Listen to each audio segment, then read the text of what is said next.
తెలివైన గ్రామం. పక్షుల గ్రామంలోకి ఆ రోజొక కొత్త వార్త పిడుగులా వచ్చి పడింది. పక్క ఊరు చింతలపాలెనికి ప్రభుత్వం వారు తెలివైన గ్రామం అవార్డుతో పాటు ₹1,00,000 బహుమతి ప్రకటించారని ఊరంతా దండోరా వేశారు. ఆ వార్త వినగానే చిచ్చుకాకి చెవిలో ఎవరో తేనె పోసినట్లయింది. ₹1,00,000 ఆ సున్నాలు లెక్క పెట్టేలోపే తనకి కళ్ళు తిరిగాయి. ఆ సాయంత్రం ఊరి రచ్చబండ దగ్గర అత్యవసర సమావేశం ఏర్పాటు చేశారు. అందరికంటే ముందు చిచ్చుకాకి మహీగ్రద్ద వచ్చి కూర్చున్నారు. విన్నారా సంగతి? ఆ చింతలపాలెం వాళ్ళకేం తెలుసని వాళ్ళకి అవార్డు ఇచ్చారో? వాళ్ళకంటే మనమే తెలివైన వాళ్ళం. మన దగ్గర డబ్బులు ఎలా దాచుకోవాలో నాకంటే బాగా ఎవరికి తెలుసో అదే అసలైన తెలివి. డబ్బులు దాచుకోవడం తెలివి కాదే చిచ్చు, దాన్ని వ్యాపారంలో పెట్టి రెట్టింపు చేయడం అసలైన తెలివి. నీ తెలివి నీ దగ్గరే ఉంచుకో. ఏదేమైనా ఆ అవార్డు మనకి రావాలి. మన గ్రామాన్ని కూడా మనం స్మార్ట్ గా మార్చాలి. అప్పుడే అక్కడికొచ్చిన బుజ్జి పిచ్చుక ఆవులిస్తూ, స్మార్ట్ గ్రామమ్మా అంటే ఏంటి? రోజంతా హాయిగా పడుకోవడానికి స్మార్ట్ మంచాలు ఇస్తారా? బటన్ నొక్కితే చాలు నోట్లోకి నేరుగా జిలేబీలు వచ్చి పడి మిషన్లు పెడతారా అని ఆశగా అడిగింది. బుజ్జి, నీ ఆలోచనలు ఎప్పుడు తిండి చుట్టూనే తిరుగుతాయి. తెలివైన గ్రామం అంటే సాంకేతికతతో అభివృద్ధి చెందడం. అవును, అమెజాన్ లాగా మన ఊర్లో కూడా చోటు డెలివరీ పెడతాం. అందరూ ఇంట్లో కూర్చొని నాకు ఆర్డర్లు ఇవ్వచ్చు. నేను సామాన్లు పంపిస్తాను. డెలివరీ ఛార్జీలు వర్తిస్తాయి. చిచ్చుకాకి వెంటనే అన్నీ ఉచితంగా ఇవ్వాలి. తెలివైన గ్రామం అంటే అన్నీ ఉచితమే అని అంది. ఆహా, ఎంత శాంతియుతమైన ఆలోచన. గొడవలు లేకుండా అందరూ ఇంట్లోనే ఉంటారు. కాని ఉచితంగా ఇస్తే చోటుకి నష్టం కదా. మహీగ్రద్దకు ఈ ఆలోచనలు నచ్చాయి. సరే, మనం కూడా మన గ్రామాన్ని తెలివైన గ్రామంగా మారుద్దాం. అందరూ మీ అద్భుతమైన వినూత్నమైన ప్రపంచాన్ని మార్చే ఆలోచనలు చెప్పండి. నా దగ్గర ఒక అద్భుతమైన ఆలోచన ఉంది. మనం కరెంటు బిల్లు ఆదా చేయాలి. ఊరి మధ్యలో ఒక పెద్ద చక్రం పెడదాం. ఊర్లో ఉన్న సోమరిపోతులందరినీ దాని మీద రోజు పరిగెత్తిద్దాం. దానివల్ల కరెంటు తయారవుతుంది. ఊరికి ఉచిత కరెంటు, వాళ్ళ ఒంట్లో కొవ్వు కూడా కరుగుతుంది. ఒకే దెబ్బకు 2 పెట్టలు. బుజ్జి పిచ్చుక వెంటనే, అయ్యో, ఆ చక్రం మీద పరిగెత్తే వాడిలో మొదటి పేరు నాదే రాస్తాడు. ఈ ఆలోచన నాకు నచ్చలేదు. ఇది సోమరుల హక్కులను కాలరాయడమే. చిచ్చు, నీ పిసినరితనం నీ ఆలోచనల్లో కూడా కనిపిస్తోంది. ఒకవేళ వాళ్ళు చక్రం మీద పడుకుంటే అప్పుడు కరెంటు బదులు గురక శబ్దం వస్తుందా? నాకొక ఆలోచన వచ్చింది. మనం ఊర్లో నీటి సమస్యను పరిష్కరించాలి. మనమందరం కలిసి ఆకాశంలోకి గట్టిగా అరుద్దాం. మన అరుపులకు భయపడి మేఘాలు నీళ్లు వదిలేస్తాయి. అప్పుడు వర్షం పడుతుంది. అద్భుతమైన ఆలోచన. ఒకవేళ మన అరుపులకు మేఘాలు భయపడి పారిపోతే అప్పుడు ఉన్న ఎండ రెట్టింపు అవుతుంది. అప్పుడు నీళ్ల సమస్య ఇంకా పెరుగుతుంది. ఇవన్నీ కాదు, నేను చెప్పేది వినండి. ముందుగా మన గ్రామంలో భద్రత పెంచాలి. ప్రతి ఇంటి బయట సీసీ కెమెరాలు పెడదాం. వాటిని నా ఫోన్ కు కనెక్ట్ చేస్తాను. ఎవరైనా ఎక్కువసేపు పని చేయకుండా కూర్చున్నా, ఎవరైనా అనవసరంగా నీళ్లు వృధా చేసినా నేను ఇక్కడి నుండి హెచ్చరిస్తాను. పనితీరు ఆధారంగా రేటింగ్ కూడా ఇస్తారు. అది భద్రత కాదు మహి, అది బిగ్ బాస్ షో అవుతుంది. మనం ప్రజలకు ఉపయోగపడే పనులే చేయాలి.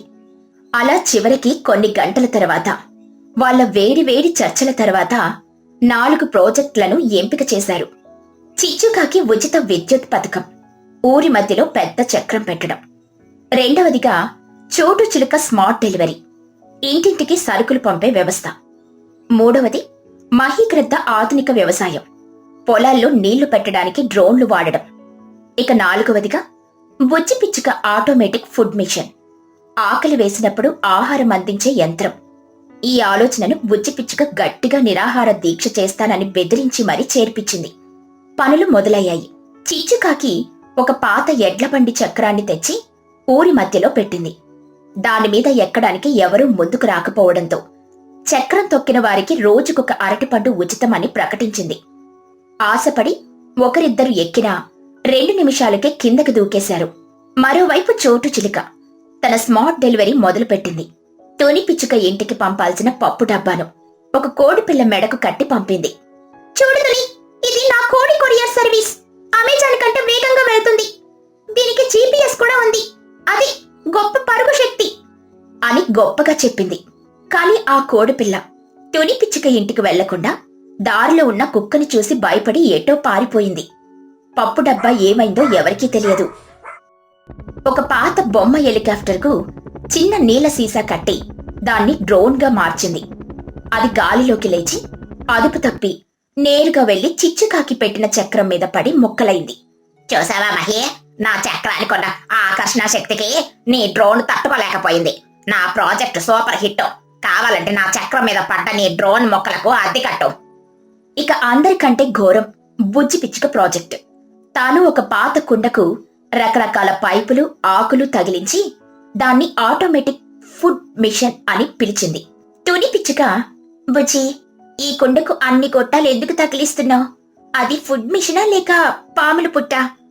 అమ్మా, ఇది టెక్నాలజీ అంటే ఒక్కో గొట్టంలో నుంచి ఒక్కో ఫ్లేవర్ పాయసం వస్తుంది. ఇది మల్టీ ఫ్లేవర్ ఆటోమేటిక్ పాయసం యంత్రం. దీనిలో పైన బియ్యం పోస్తే కింద నుండి నేరుగా పాయసం వస్తుంది. అలా చెప్పి దాని పనితీరుని పరీక్షించడానికి అందులో 1 కిలో బియ్యం పోసింది. ఆ కుండ నుండి వింత శబ్దాలు రావడం మొదలైంది. ఇక సరిగ్గా అదే సమయానికి తెలివైన గ్రామం అవార్డు కమిటీ సభ్యుడు ఒక పెద్ద తెల్ల పావురం ఊర్లోకి అడుగుపెట్టాడు. గ్రామస్తులందరూ ఆయన్ని చూసి పూలమాలలు వేసి తమ ప్రాజెక్టుల దగ్గరకు తీసుకెళ్లారు. అధికారి మొదట చిచ్చుకాకి చక్రం దగ్గరకు వెళ్లాడు. ఇదేంటి అని అడిగాడు. చిచ్చుకాకి గర్వంగా, ఇది మా ఉచిత విద్యుత్ యంత్రం సార్. పర్యావరణ హితమైనది. దీని మీద పరిగెత్తితే అని చెప్పేలోపే ఆ చక్రం ఊడిపోయి దొర్లుకుంటూ వెళ్లి అధికారి కాలు మీద నుండి పోయింది. అమ్మో, మీ గ్రామంలో చక్రాలు కూడా అతిథులకు పాదాభివందనం చేస్తాయా? అని నొప్పితో అన్నాడు. ఇక తర్వాత చోటు చిలుక తన డెలివరీ వ్యవస్థ గురించి వివరిస్తూ ఉండగా పప్పు డబ్బాతో పారిపోయిన కోడిపిల్ల దాని వెనుకపడిన కుక్కతో కలిసి అధికారిని ఢీకొట్టింది. చోటు చిలుక కంగారుగా, సార్, అది మా live action delivery demo sir. Project అంతా తాజాగా ఉందో చూపించడానికి. అధికారి విసుక్కుంటూ మహీగ్రద్ద డ్రోన్ దగ్గరికి వెళ్లాడు. అక్కడ విరిగిన బొమ్మ హెలికాప్టర్ తప్ప ఏమీ లేదు. చివరిగా అందరూ బుజ్జి పిచ్చుక ఫుడ్ మిషన్ దగ్గరికి వెళ్లారు. బుజ్జి పిచ్చుక గర్వంగా, సార్, ఇది మా ఊరి ఆణిముత్యం. ఇప్పుడు చూడండి, దీనిలో నుంచి వేడి వేడి పాయసం ఎలా వస్తుందో అని కుండను ఒక్కసారిగా గట్టిగా ఊపింది. అంతే, ఆ కుండ డామ్ అని పెద్ద శబ్దంతో పేలిపోయింది. లోపల ఉన్న బియ్యం, నీళ్లు, ఆకులు అన్నీ కలిసి ఒక వింత జిగురు పదార్థంలా మారి నేరుగా వెళ్లి అధికారి మీద పడింది. అధికారి ఒళ్లంతా బియ్యం పిండితో అభిషేకం జరిగినట్లయింది. ఊరంతా నిశ్శబ్దం. అందరూ భయంతో వణికిపోతున్నారు. మహీగ్రద్ద వెంటనే, చూసారా, బుజ్జి పిచ్చుక ప్రాజెక్టు ఎంత శక్తివంతమైనదో. ఒక్క దెబ్బకి అధికారి గారికి ఉచితంగా ఫేషియల్ కూడా అయిపోయింది. ఇదే మా స్మార్ట్ బ్యూటీ ట్రీట్మెంట్ అని అంది. కాని ఆశ్చర్యంగా ఆ అధికారి తన ఒంటికి అంటుకున్న పిండిని దులుపుకుంటూ, నేను ఎన్నో తెలివైన గ్రామాలను చూశాను, కానీ మీలాంటి ఎంత ఆనందకరమైన గ్రామాన్ని ఎక్కడా చూడలేదు. మీ తెలివి మీ ఐక్యతలో, మీ అమాయకత్వంలో ఉంది అని అన్నాడు. అంటే అవార్డు? మీకు తెలివైన గ్రామం అవార్డు రాదు, కానీ ఈ సంవత్సరం నుండి కొత్తగా ప్రవేశపెడుతున్న అత్యంత వినోదాత్మక గ్రామం అనే అవార్డు ₹1,00,000 బహుమతితో సహా మీకే ఇస్తున్నాను.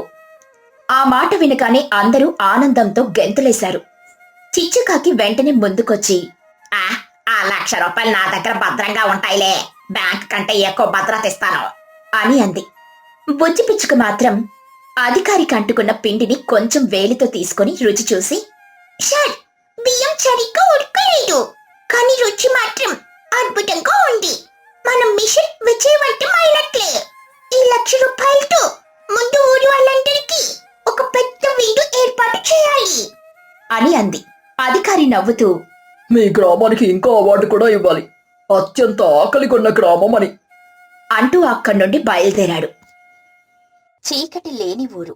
చిచ్చుకాకి, కుహుబాతు ఒకే ఆఫీసులో పనిచేస్తూ పక్కపక్క ఇళ్లల్లోనే ఉండేవారు. వాళ్లకు ఎప్పుడూ ఏదో ఒక కొత్త ప్రదేశానికి వెళ్ళాలి, ప్రశాంతంగా గడపాలి అని అనుకునేవారు. ఒకరోజు సాయంత్రం ఆఫీస్ నుండి ఇంటికొచ్చాక బాల్కనీలో కూర్చొని ఇలా మాట్లాడుకుంటున్నారు. ఏమిటో ఏ జీవితం చిచ్చు. ఉదయం లేచిన దగ్గర నుండి రాత్రి పడుకునే వరకు ఒకటే పరుగనుకో. మనకంటూ సమయమే దొరకడం లేదు. ఎప్పుడైనా ప్రశాంతంగా ప్రకృతికి దగ్గరగా గడపాలనిపిస్తుంది. నిజమే కుహు, నాకు కూడా ఈ మధ్య అదే అనిపిస్తుంది. ఎక్కడికైనా దూరంగా పారిపోవాలని అనిపిస్తుంది. పల్లెటూరి వాతావరణం ఎంత బాగుంటుందో కదా. పచ్చని పొలాలు, స్వచ్ఛమైన గాలి, మనుషుల మధ్య ఆప్యాయతలు. అవును చిచ్చు, మనం ఎందుకు ఒకసారి పల్లెటూరికి వెళ్ళకూడదు? ఒక 2 రోజులు సెలవులు పెట్టి దగ్గరలో ఉన్న ఏదైనా మంచి పల్లెటూరు చూసి వద్దాం. మనసుకి కూడా చాలా హాయిగా ఉంటుంది. అద్భుతమైన ఆలోచన కుహు. వెంటనే ప్లాన్ చేద్దాం. రేపే మనం బయలుదేరదాం. రాత్రి ప్రయాణం పెట్టుకుంటే ఉదయానికి పల్లెటూరు చేరుకోవచ్చు. అక్కడ రోజంతా తిరిగి ఆ రాత్రికి అక్కడే ఉండి మరుసటి రోజు సాయంత్రానికి తిరిగి రావచ్చు. వెంటనే ఇంటర్నెట్ లో దగ్గరలో ఉన్న పల్లెటూర్ల గురించి వెతకడం మొదలు పెట్టారు. అప్పుడే వాళ్లకు వెలుగుపురం అనే ఒక ఊరి పేరు కనిపించింది. చిచ్చు, ఈ వెలుగుపురం పేరు వింతగా ఉంది కదా, ఇక్కడికి వెళ్దామా? సరే కుహు, పేరు కొత్తగా ఉంది. ఆ ఊళ్ళోనే ఏదో ఒక ప్రత్యేకత ఉండే ఉంటుంది. మనం అక్కడికే వెళ్దాం. ప్రయాణానికి అన్ని సిద్ధం చేసుకుందాం. ఇద్దరూ తమ ప్రయాణానికి కావలసిన బట్టలు, తినుబండారాలు అన్ని కారులో సర్దుకున్నారు. రాత్రి 10 గంటలకు తమ ప్రయాణాన్ని మొదలు పెట్టారు. సమయం రాత్రి 2 గంటలు కావస్తోంది. చుట్టూ చిమ్మ చీకటిగా ఉంది. కారు హెడ్ లైట్ల వెలుగు తప్ప మరో వెలుగే లేదు. ఇంకా ఎంతో దూరం ఉన్నట్టు లేదు కుహు. గూగుల్ మ్యాప్స్ ప్రకారం మరో 10 నిమిషాల్లో ఊరొచ్చేస్తుంది. సరిగ్గా వాళ్ళనుకున్నట్టుగానే దూరం నుండి ఏదో వెలుగు వాళ్ళ కంటపడింది. కొన్ని క్షణాల్లో వాళ్ళ కారు ఒక పెద్ద వెలుగులోకి ప్రవేశించింది. వాళ్ళిద్దరూ ఆశ్చర్యంతో కళ్ళు పెద్దవి చేసి చూశారు. వాళ్ళ ముందు ఒక ఊరుంది. ఆ ఊరంతా పగటిపూట ఉన్నంత వెలుగుతో నిండుంది. ఆకాశం నిర్మలంగా నీలిరంగులో ఉంది. కుహుబాతు ఆశ్చర్యంతో, చిచ్చు, ఇదేంటే అప్పుడే ఉదయం అయిపోయిందా? మనం నిద్రపోయావా ఏంటి? చిచ్చుకాకి గడియారం చూసుకుంటూ, లేదు కుహు, నా గడియారంలో సమయం రాత్రి 2:30 చూపిస్తుంది. బహుశా నా గడియారం ఆగిపోయిందేమో. నీ ఫోన్లో చూడు. కుహుబాతు తన ఫోన్ తీసి చూస్తుంది. అందులో కూడా మధ్యరాత్రి 2:30 అని చూపిస్తుంది. వాళ్ళిద్దరికీ ఏమీ అర్థం కాలేదు. ఇదేం వింత, ఫోన్లో కూడా రాత్రి సమయమే చూపిస్తుంది, కానీ ఇక్కడ చూస్తే పట్టపగల్లా ఉంది. బహుశా మనం దారి తప్పి వేరే ప్రదేశానికి వచ్చామేమో. నాకు అలా అనిపించడం లేదు. ఊరి పేరు కూడా వెలుగుపురం అనే ఉంది. మనం ఊర్లోకి వెళ్లి చూద్దాం, అప్పుడు తెలుస్తుంది. వాళ్ళు మెల్లగా కారును ముందుకు పోనిచ్చారు. ఊరంతా నిశ్శబ్దంగా ఉంది. అలా ముందుకు వెళ్తూ ఉండగా ఒక ఇంటి ముందు మంచం వేసుకుని ఒకరు నిద్రపోవడం కనిపించింది. ఆమె మహిగ్రద్ద. ఆమె గాఢ నిద్రలో ఉంది. చిచ్చుకాకి కుహుతో మెల్లగా, కుహు, చూడు, ఆవిడ ఎంత ఎండ కొడుతుంటే బయట మంచం వేసుకొని నిద్రపోతుందో. పల్లెటూరి వాళ్ళు ఉదయాన్నే లేస్తారని విన్నాను, కానీ ఈ ఊరి వాళ్ళు ఎంత బద్దకస్తుల్లా ఉన్నారేంటి? నాకు కూడా అదే ఆశ్చర్యంగా ఉంది. పద, ఆవుని లేపి అడుగుదాం. అసలు ఇక్కడ ఏం జరుగుతుందో తెలుసుకుందాం. ఇద్దరు కారు దిగి మహిగ్రద్ద దగ్గరికి వెళ్లారు. చిచ్చుకాకి మెల్లగా, అమ్మా అమ్మో, ఒకసారి లేస్తారా? అలా చిచ్చుకాకి లేపేసరికి మహిగ్రద్ద కదలకుండా నిద్రపోతూనే ఉంది. కుహుబాతు కొంచెం గట్టిగా, అమ్మా కొంచెం లేవండి. ఈసారి మహిగ్రద్ద కొంచెం కదిలి కళ్ళు తెరవకుండానే విసుగ్గా అంది, ఎవరది? ఈ అర్ధరాత్రి పూట నిద్ర పాడు చేయడానికి వచ్చారు. ఆమె మాటలకు చిచ్చుకాకి కుహుబాతు ఒకరి ముఖాలొకరు చూసుకున్నారు. అర్ధరాత్ర? ఏంటమ్మా మీరు మాట్లాడేది? ఎంత పట్టపగల్లా ఉంటే అర్ధరాత్రి అంటారేంటి? ఆ మాట వినగానే మహిగ్రద్దకు చిర్రెత్తుకొచ్చింది. కళ్ళు తెరిచి వాళ్ళ వైపు కోపంగా చూసింది. ఏమండి, మీకు బుద్ధుందా? ఎంత అర్ధరాత్రి వేళొచ్చి నా నిద్ర చెడగొట్టి పైగా వెటకారంగా మాట్లాడుతున్నారా? మీకు పని పాట ఏం లేదా? క్షమించండమ్మా, మేం వెటకారంగా మాట్లాడడం లేదు. చుట్టూ చూడండి ఎంత వెలుగుగా ఉందో. సూర్యుడు కూడా మండుతున్నాడు. దీన్ని అర్ధరాత్రి అనడం మాకే ఆశ్చర్యంగా ఉంది. మహిగ్రద్ద వాళ్ళ అమాయకపు ముఖాలు చూసి వాళ్ళు ఈ ఊరికి కొత్త అని అర్థం చేసుకుంది. ఓహో, మీరీ ఊరికి కొత్త వాళ్ళా? అందుకే మీకు వింతగా ఉంది. అవును, ఇది అర్ధరాత్రి సమయమే. మీ దగ్గర ఫోన్ ఉంటే సమయం చూడండి. చూసామమ్మా, సమయం 2:30 అనే చూపిస్తుంది, కానీ ఈ వెలిగేంటి మాకేం అర్థం కావడం లేదు. మహిగ్రద్ద ఒక చిన్న నవ్వు నవ్వింది. అదే మా ఊరి ప్రత్యేకత. మాది చీకట్లేని ఊరు. ఇక్కడ ఎప్పుడు ఇలాగే పగట్లా వెలుగుగా ఉంటుంది. రాత్రి పగలు అనే తేడానే ఉండదు. మేము సమయం చూసుకుని పడుకుంటాం, సమయం చూసుకుని లేస్తాం. ఆ మాటలు విన్న చిచ్చుకాకి కుహుబాతు వాళ్ళు వింటున్నది నిజమో కాదో వాళ్ళకే నమ్మశక్యంగా లేదు. చీకట్లేని ఊరా? అదెలా సాధ్యం? అసలు మీ ఊరికి రాత్రి ఎందుకు అవ్వదు? అదంతా పెద్ద కథ. ఇప్పుడు చెప్పే ఓపిక నాకు లేదు. నేను నిద్రపోవాలి. మీరు కూడా ఎక్కడైనా కాస్త నడుం వాల్చండి. ఉదయాన్నే అందరూ లేచాక మా ఊరి గురించి అంతా మీకే తెలుస్తుంది. అలా చెప్పి మహీగ్రద్ద మళ్ళీ ముసుగు తన్ని పడుకుంది. చిచ్చుకాకి కుహుబాతుకు తమ కారు దగ్గరికి తిరిగి వచ్చారు. ఇది నమ్మశక్యంగా లేదు. చీకట్లేని ఊరు, మనం ఏదో కలలో ఉన్నట్టుగా ఉంది. నిజమే చిచ్చు. అందుకే ఈ ఊరి పేరు వెలుగుపురం అని పెట్టారేమో. నాకు చాలా ఆసక్తిగా ఉంది. ఉదయం ఎప్పుడవుతుందా అని ఎదురు చూస్తున్నాను. కొన్ని గంటల తర్వాత సమయం ఉదయం 6 గంటలయ్యింది. వాతావరణంలో ఏ మార్పు లేదు. అప్పటికి ఇప్పటికీ ఒకేలాంటి వెలుగు. వాళ్ళు కారు దిగి ముఖాలు కడుక్కొని ఊరిని చూడ్డానికని బయలుదేరారు. అప్పుడే వాళ్లకు ఒక ఇంటి ముందు తుని పిచ్చుక తన ఆవు పాలు పితుకుతూ కనిపించింది. ఆమె కూతురు బుజ్జి పిచ్చుక పక్కనే ఆడుకుంటుంది. చిచ్చుకాకి కుహుబాతు వాళ్ళ దగ్గరికి వెళ్లారు. నమస్కారం అండి, మీ పేరు తెలుసుకోవచ్చా? నమస్కారం. నా పేరు తుని పిచ్చుక. ఇది నా కూతురు బుజ్జి. మీరు ఈ ఊరికి కొత్తగా వచ్చినట్టున్నారు? అవునండి, మేం పక్కనే ఉన్న పట్టణం నుండి వచ్చాం. మీ ఊరి గురించి విని చూడ్డానికి వచ్చాం. రాత్రి మేము ఇక్కడికి వచ్చినప్పుడు చాలా ఆశ్చర్యపోయాం. తుని పిచ్చుక నవ్వుతూ, ఓహ్, మా ఊరి వెలుగు గురించేగా. మొదటిసారి వచ్చిన వాళ్ళందరూ ఇలాగే ఆశ్చర్యపోతారు. అలవాటైపోతుందిలేండి. అసలు ఈ వెలుగు రహస్యం ఏంటండి? మీ ఊరికి రాత్రి ఎందుకు ఉండదు? దయచేసి కొంచెం వివరిస్తారా? మా పెద్దలు చెప్పిన దాని ప్రకారం 100 సంవత్సరాల క్రితం మా ఊరు కూడా మిగతా ఊర్లలాగే ఉండేది. అప్పుడు మా ఊరి చివరన ఉన్న కొండ మీద ఒక గొప్ప ముని తపస్సు చేసుకునేవారట. మా ఊరి ప్రజలు ఆయనకు సేవలు చేసేవారట. ఒకరోజు ఆయన తన తపస్సు ముగించి మా ఊరి ప్రజల సేవలకని మెచ్చి, మీకేం వరం కావాలో కోరుకోండి అని అడిగారట. అప్పుడు మా ఊరి పెద్దలు, స్వామి, మా ఊర్లో దొంగల భయం ఎక్కువగా ఉంది. రాత్రిపూట క్రూర మృగాలు కూడా వస్తున్నాయి. మాకీ చీకటి నుండి విముక్తి కలిగించండి అని కోరాడట. అప్పుడు ఆ ముని తన తపశ్శక్తితో ఊరి మధ్యలో ఉన్న పెద్ద మర్రి చెట్టు కింద ఒక సూర్యకాంత శిలను ప్రతిష్ఠించి, ఆ శిల ఉన్నంత కాలం ఈ ఊర్లో ఎప్పుడూ వెలుగుంటుంది, చీకటనేదే ఉండదు అని వరం ఇచ్చి అంతరార్థమయ్యారట. అప్పట్నుండి మా ఊరు ఇలాగే వెలుగుతూ ఉంటుంది. ఆ కథ విన్న చిచ్చుకాకి కుహుబాతు ఆశ్చర్యంతో నోట మాట రాకుండా నిలబడిపోయారు. అంటే అదంతా దైవశక్తా? నమ్మలేకపోతున్నాం. ఇక బుజ్జి పిచ్చుక అమాయకంగా, అవును, మా ఊరు చాలా మంచిది. ఇక దొంగలు రాదు, దయ్యాలు రావు. మేమెప్పుడు కావాలంటే అప్పుడు ఆడుకోవచ్చు. బుజ్జి మాటలకు ఇద్దరు నవ్వుకున్నారు. మరి మీకు రాత్రి పగలు అని ఎలా తెలుస్తుంది? నిద్ర ఎప్పుడు పోతారు? మేము గోడ గడియారాలని నమ్ముతాం. సమయాన్ని చూసుకుని పనులు చేసుకుంటాం. రాత్రి 9 అవ్వగానే పిల్లల్ని పడుకోబెడతాం. మేం కూడా పనులు ముగించుకుని పడుకుంటాం. ఉదయం 5 గంటలకు లేస్తాం. మొదట్లో కొంచెం కష్టంగా అనిపించినా తరతరాలుగా ఇదే మాకు అలవాటైపోయింది. అప్పుడే అక్కడికి లూసీ పావురం వచ్చింది. ఆమె చేతిలో ఒక చిన్న సంచుంది. ఏంటి తుని, కొత్త వాళ్ళతో మాట్లాడుతున్నావు? పాలు పిండడం అయిందా? అయింది లూసీ. వీళ్ళు మన ఊరు చూడ్డానికొచ్చారట. వీళ్ళే చిచ్చుకాకి కుహుబాతు.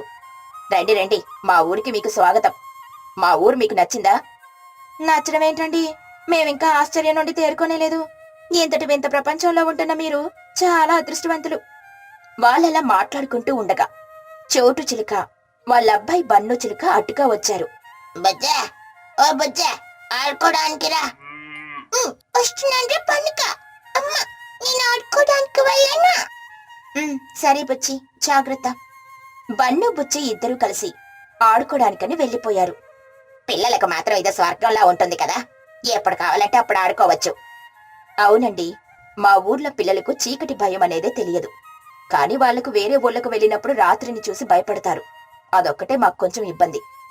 అలా చిచ్చుకాకి కుహుబాతు రోజంతా ఆ ఊర్లోనే గడిపారు. ఊరి ప్రజలతో మాట్లాడారు. వాళ్ళ జీవన విధానాన్ని తెలుసుకున్నారు. తుని పిచ్చుక వాళ్లకు రుచికరమైన భోజనం పెట్టింది. ఆ రాత్రి వాళ్ళు తుని పిచ్చుక ఇంట్లోనే పడుకున్నారు. మరుసటి రోజు ఉదయం వాళ్ళు తిరుగు ప్రయాణానికి సిద్ధమయ్యారు. ఊరి ప్రజలందరూ వాళ్లకు ఆప్యాయంగా వీడ్కోలు పలికారు. మీ ఆతిథ్యానికి చాలా ధన్యవాదాలు. ఈ 2 రోజులు మేము ఒక కొత్త ప్రపంచంలో గడిపాం. ఈ అనుభూతిని మేము ఎప్పటికీ మర్చిపోలేం. మళ్ళీ తప్పకుండా రండి. మా ఊరి తలుపులు మీకోసం ఎప్పుడూ తెరిచే ఉంటాయి. చిచ్చుకాకి కుహుబాతు అందరికీ చెప్పి తమ కారులో బయలుదేరారు. వెలుగుపురం నుండి బయటకు రాగానే వాళ్లకు మళ్లీ మామూలు ప్రపంచం కనిపించింది. సాయంత్రపు సూర్యుడు అస్తమిస్తున్నాడు. చిచ్చు, మనం చూసింది నిజమేనా? ఇప్పటికీ నమ్మలేకపోతున్నాను. నిజమే కోహో. ఆ ఊరు, ఆ ప్రజలు, వాళ్ళ నమ్మకాలన్నీ నిజమే. ఈ ప్రయాణం మనకొక గొప్ప పాఠాన్ని నేర్పింది. ప్రపంచంలో మనకు తెలియని ఎన్నో అద్భుతాలున్నాయని తెలియజేసింది. అలా వాళ్ళు ఆ ఊరి గురించి మాట్లాడుకుంటూ ఆశ్చర్యపోతూ వాళ్ళ పట్టణానికి తిరిగొచ్చేశారు.